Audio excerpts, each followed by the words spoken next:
better put this away. Hi, I'm Miss Lynette and welcome to Volusia Reads. This is Education Station and today we're going to continue our storytelling. So what is storytelling?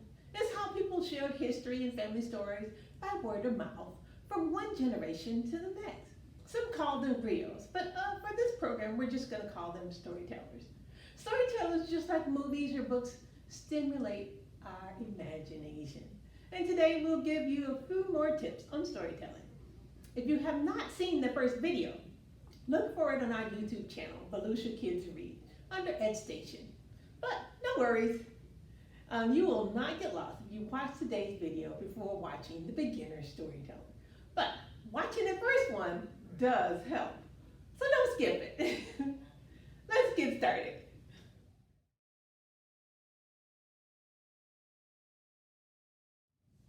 So here's some more tips.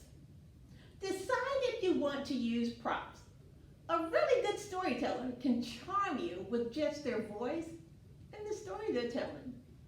The one they both like to hear and like to tell. But even good storytellers, when they find that extra special story that fits them and their storytelling style, they will add a prop or two, just to hook you in a little further. So a prop could be, say, a puppet, or it could be maybe a picture,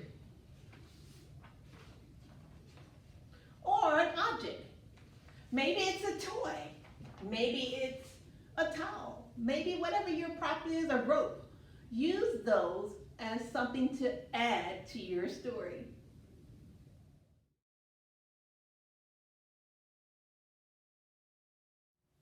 Decide if you want to just tell your story and have the viewers listen to you, or if you want your audience to participate and involve them in your stories.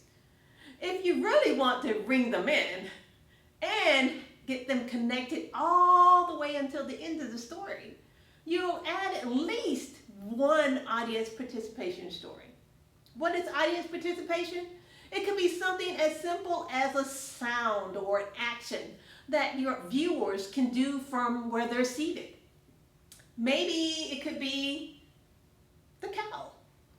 Maybe you could say, every time I hold up this cow, I want you to make the sound that a cow makes. What sound does a cow make? Moo.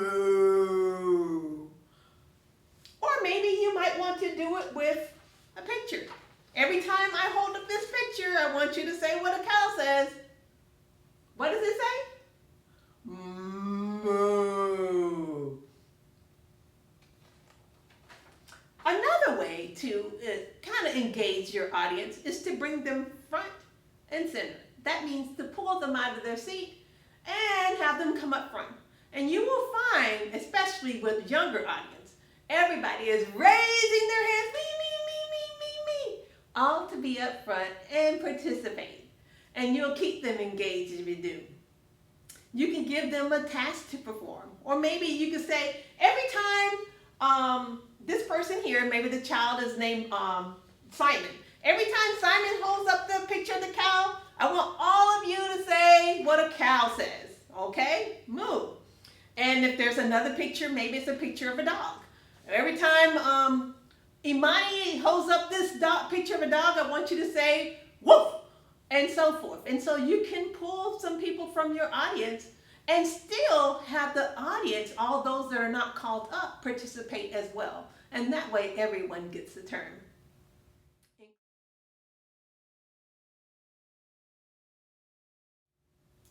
Decide if you want to incorporate a song into your storytelling.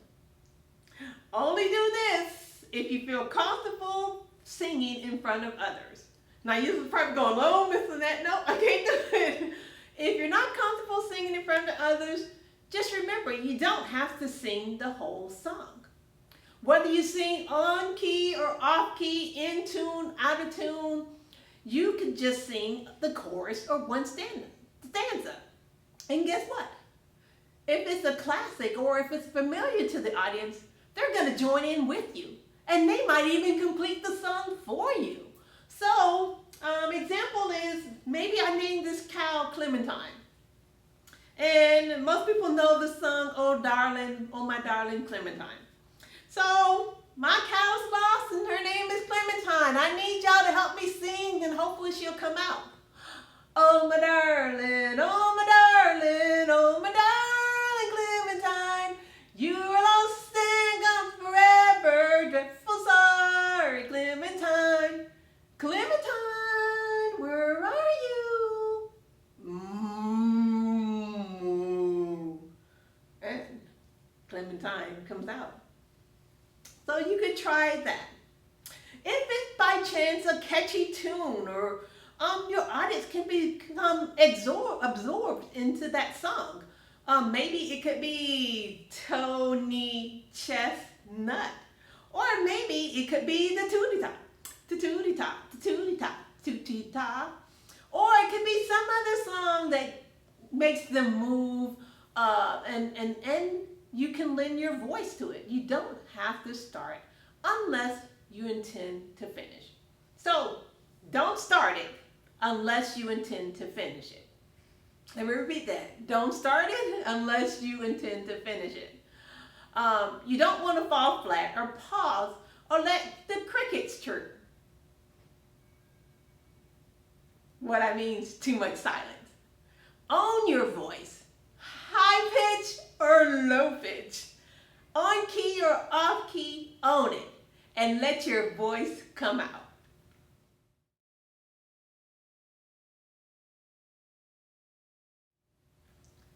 Decide if you want to use Spoonerisms. You know, stories like Wolf's Night and the Devon's Wars, or even Beeping Sleuty. You're looking confused.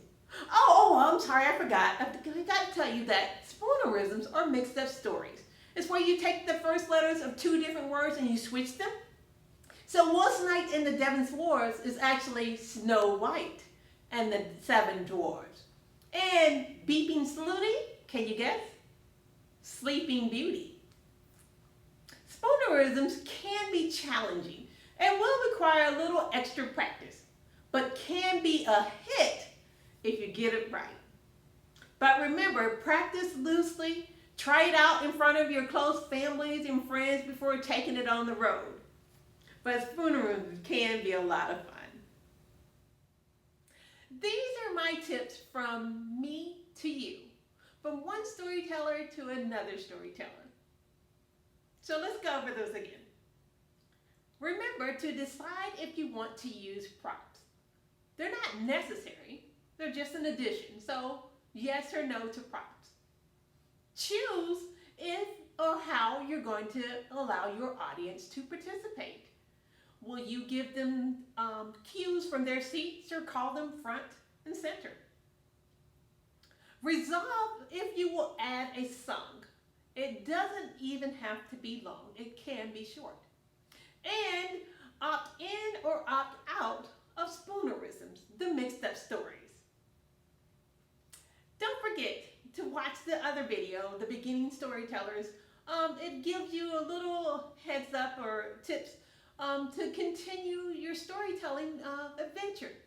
Stay tuned to the end of this video for some titles in our library system that are either individual stories or collections of stories that you can discover to continue your adventures as a storyteller. Come back next week for more Education Station, and maybe soon I will tell you a story. Thank you for watching and have a fun-filled day. Bye.